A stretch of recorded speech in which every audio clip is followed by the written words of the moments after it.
Chancela, à la sortie du M23, parce que moi j'étais en train de vouloir avoir les informations fiables. J'étais en train de sillonner la ville tout au long depuis le samedi, le dimanche aussi. Après la sortie de l'église, j'étais en train de sillonner la ville dans l'état de faire l'observation. Et aujourd'hui même, au moment où je vous parle, je venais de la ville en train de vouloir chercher comment avoir les informations fiables. Pour partager l'émission, Bandeko, s'il vous plaît.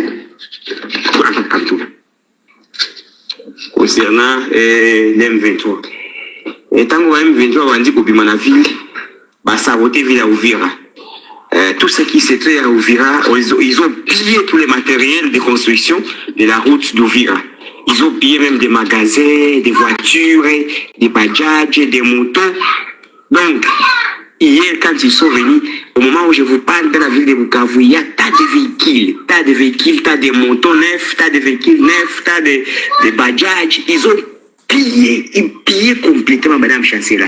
Même des magasins, des paisibles citoyens, ils ont pillé, ils ont saccagé. Au moment où je vous parle, moi j'étais en train de faire l'observation depuis avant-hier le samedi, j'étais en ville.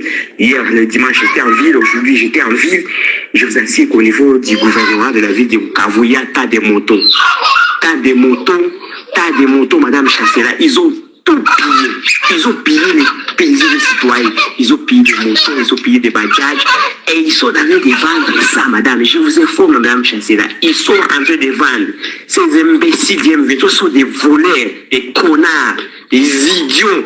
Ils sont venus du Rwanda seulement, ils sont venus piller ici chez nous. Ils ne sont pas venus, ils nous ont menti qu'ils sont venus faire la révolution, je ne sais pas quoi. Mais ils sont venus piller complètement, madame Chancela. Ici, au moment où je vous parle, il y a des motos à Bukavu, des véhicules.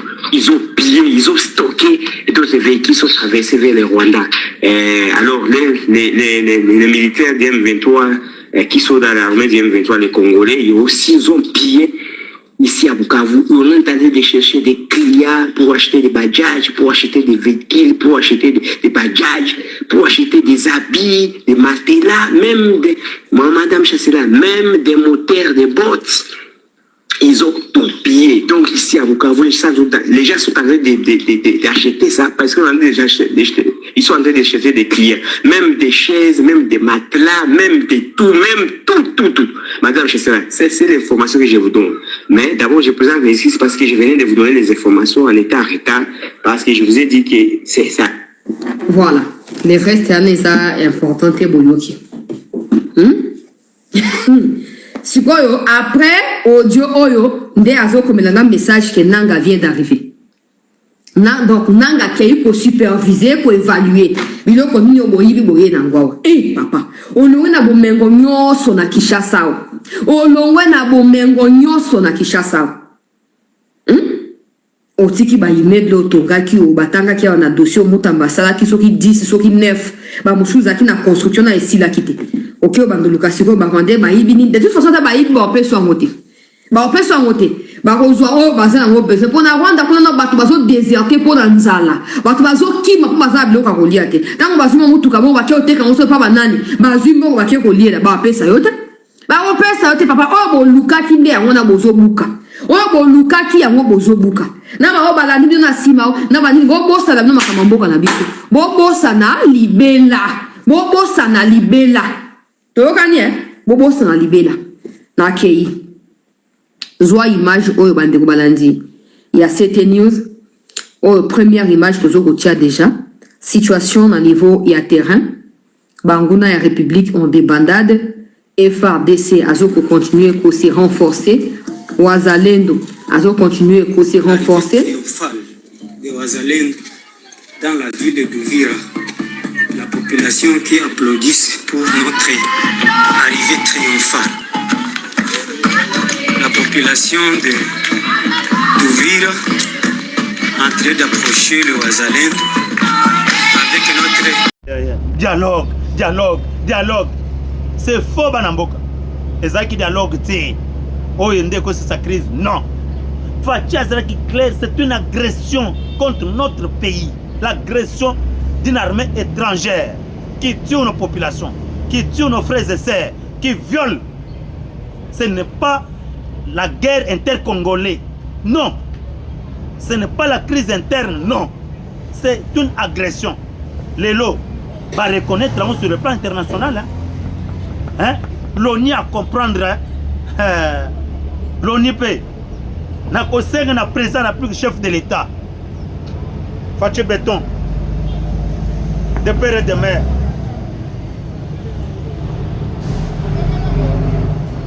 Adhérer na conseil de paix. Oh, M. Trump a créé. Match. ONU, il va que vous a remplacé par le conseil de paix. Dans la ovation, l'on va acclamer Trump. On va acclamer Trump, lobby na ovation, on va présenter le conseil de paix. Conseil de paix, on va expliquer bien. Il y a un qui remplacer l'ONU. Parce que, nous avons Poutine. En Afrique, Maroc a se prononcé. Le pays va se faire. Bapouiller. Na Poutine a pouillé habité. Ngai ONU ne peut l'embisser trop.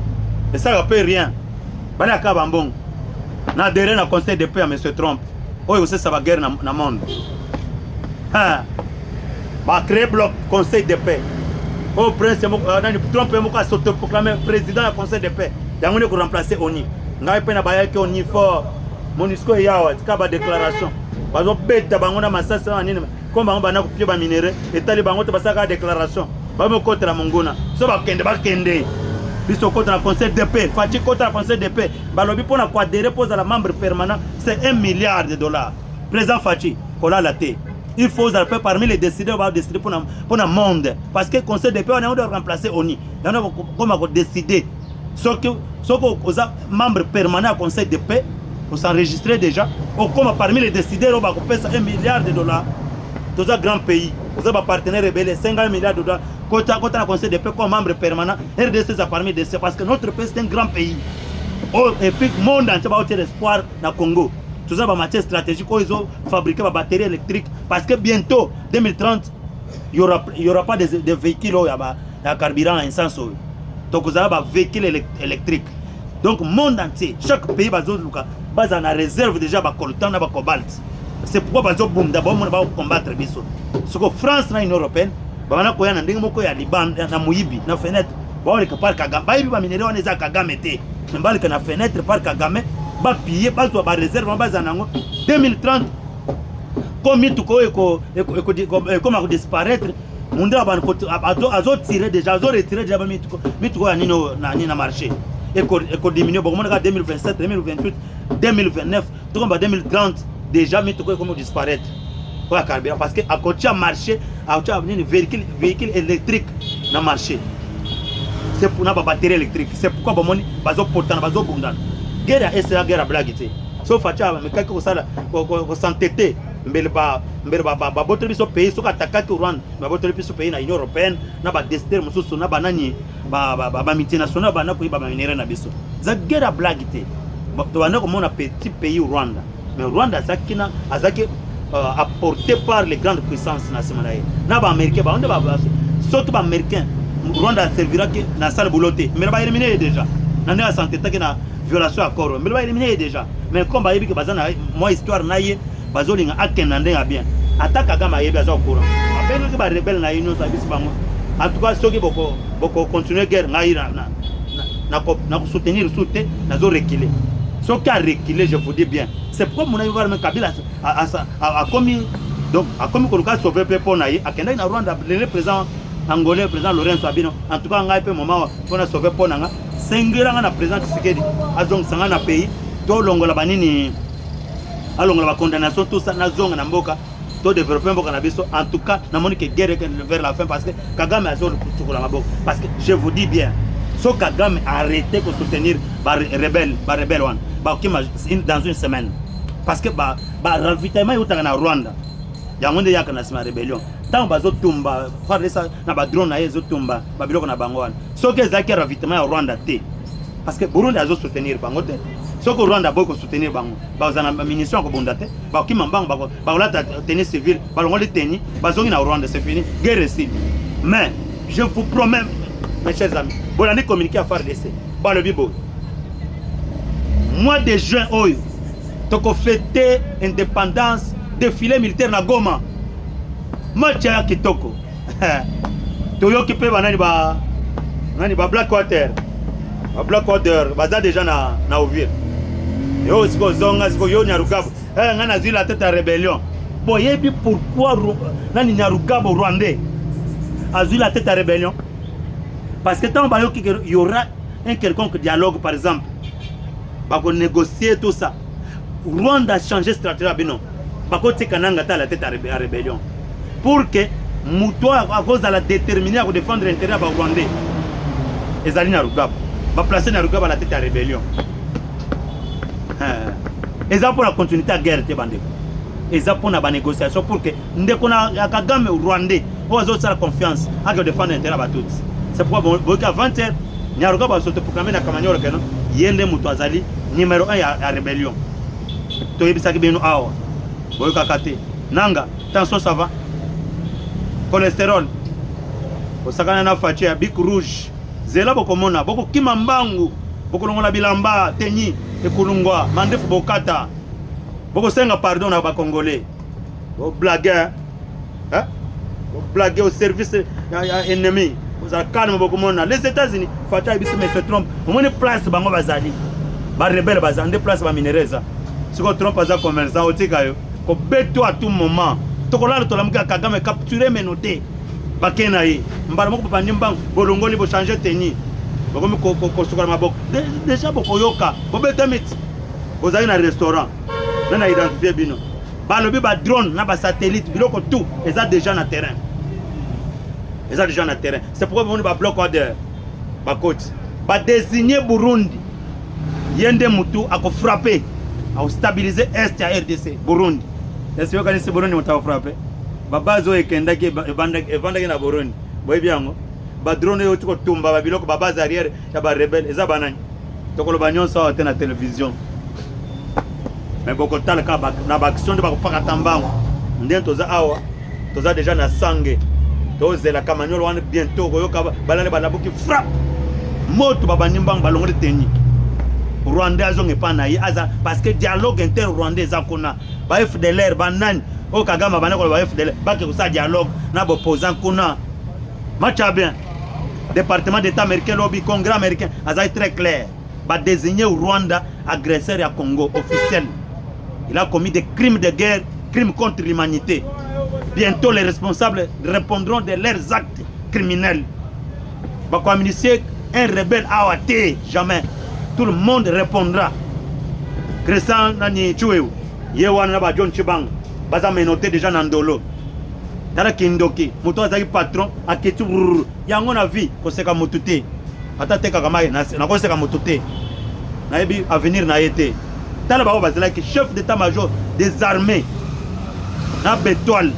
Ebele a mati makas mais les lots azana ndolo torche ni soit na single na culotte 1 multimillionnaire na ba carré mini ayebi que soki guerre wanto gagner yango ya kozala patron ya libela atane guerre ezalaki azana ba carré mini ba tourner ba na exploiter mais mutu azo andi mata omindi makate il faut que Kagame non balesa ba mbongo corruption parce que mbongo corruption soko le yango ya chita bano isabe sol.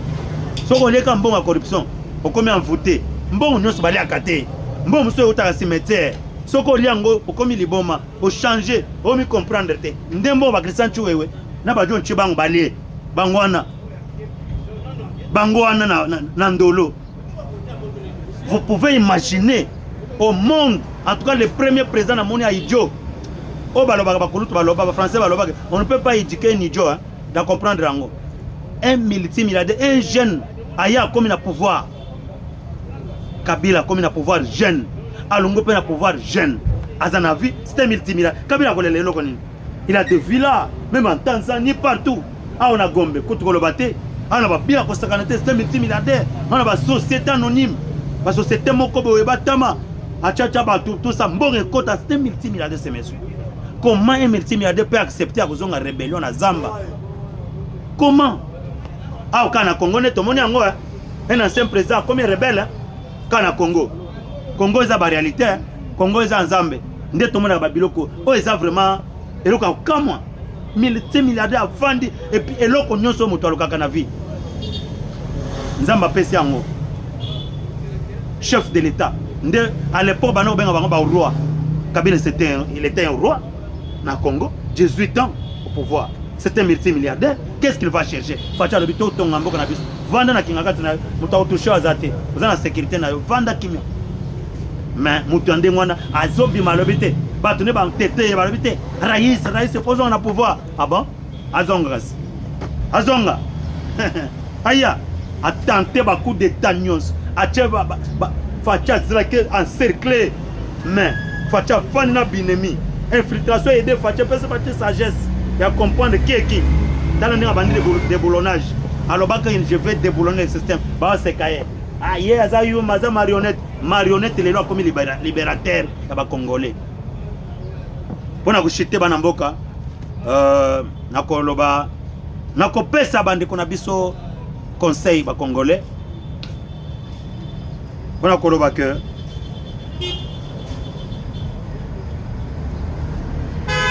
Kagame wona azalo kola pharaon.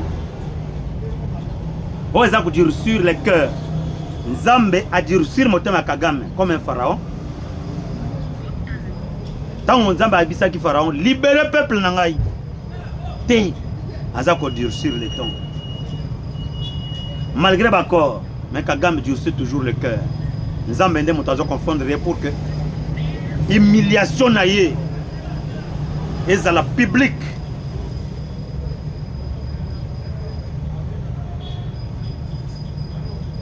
Mais, c'est toujours comme un discours à Banyamulenge. Est-ce que vous croyez que c'est un vrai discours? Non. Pourquoi seulement les Rwandais? Tous les Sénégalais, tous les Maliens, tous les Égyptiens, tous les Algériens, tous les peuples non basés à aucun commune à Kinshasa, les Sénégalais, Bawara. Bazawana ibele pour les biso bango ba Burundi bazalia bangolais bazalia pour les to bakateke eza bango de bazoko agresser biso. Pourquoi toujours les Rwandais? Kagame les criminels, tu seras humilié, aux pharaon motema na eza durci za va durci motema aux humilié, aux menotter, aux déshabiller. Ça na Congoté. Ton la mouki déjà. Bokanisa qui plan pour ça en 97. Pour ça en 2026. Au Congo. Na ko pesa bana mboka conseil. To banda ko finga kana moment oyo ba institution mboka te. Na moni campagne boye ba ka Rwanda te. Au Rwanda zom envenimé campagne. A vulgariser campagne à diabolisation de l'institution. Oui, pourquoi bazo finga fati? Il a pas minéré. Oh famille boye. Oh mutu boye. Na ba ministre. Oh Jili Chuk. Ayiba kimbongo boye. Asala kiboye. Société moko eyaki. Asala kiboye. Oh Doudou Famba. Ayiba kimbongo boye. Asala kiboye. Basala ki. Bande konanga. Et ça campagne à diabolisation contre nos institutions. Oui, pourquoi? Parce que bango souci na bango Rwanda azana plan B. Ayebi que comme tu sais que la bête na ba diplomatie nyonso ba couloir nyonso aza kao. Azolinga sikoyo a utilisé campagne de diabolisation pour que a salir l'institution mboka. C'est à travers le gouvernement de tous accords na ba américain. Ce que ces années ba américain ba lâcher gouvernement congolais. Ba américain ba lâcher accord wana parce que accord wana de place survie na biso ezali. Ce qui ba lâcher gouvernement congolais ba lâcher accord wana. C'est fini, les États-Unis vont soutenir Bissoté. Jamais. Jamais. Parce que les États-Unis vont soutenir Bissoté pour l'intérêt de la zone. Bissoté, l'Amérique va soutenir Bissoté parce que à sa grande puissance. Va soutenir Qatar. Qatar a Fongama. Qatar a Zoa Kimia. Qatar a comment développer. Va soutenir les Émirats arabes. Ndengomoko. Va soutenir Angola. Ndengomoko Angola. Kimia Kota. Bangole va benga Savim. Tant à santé, tende Kagama santé tebo. Tika guerre. Savim va yokite. Bana soutenir Savim. Mais ça vient mon corps la chaque année. États-Unis a pris cette décision. Ba éliminer Kaye. Ba soutenir Angola, Angola et wana Kenya. Ba soutenir ba Kenya wana, Kenya wana. Ba soutenir nani Israël. Bien moko boye Israël. Et commencer à attaquer Israël, les États-Unis attaquer. Attaquer Israël dans 48 heures, les États-Unis a tiré ba drone, ba frapper. Ba mona ba problème à Iran. On a un problème place non nani awa nani États-Unis frappaki tant bataka Israël. États-Unis contre Israël. Pourquoi président Fachi? Voilà la révélation à son aucun. Dans un quatrième. Pourquoi président Fachi a renoué relation avec Israël? C'est biblique, c'est prophétique. Bon, mon équipe 40 ans après, président à Israël à Yaka au Congo. C'est là où moi j'avais compris. C'est fini, Congo les a délivré. Tant que Moutouana Tchak m'a coloné, ils ont basé Congo dans ma boucle. Après me soutenir pour défendre l'amour. Pourquoi? Parce que par renouer relation, Fachi a renoué juif pardon. Est-ce que vous avez Trump Aza descendant de juif?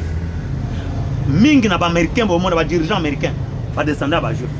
Vous voyez que Kagame a contourné l'histoire au niveau d'Israël, les États-Unis pour la Colobakeno, l'histoire ba descendant de juif, a vu qualité, bis ba congolais to anango ba juif, ba descendant de juif.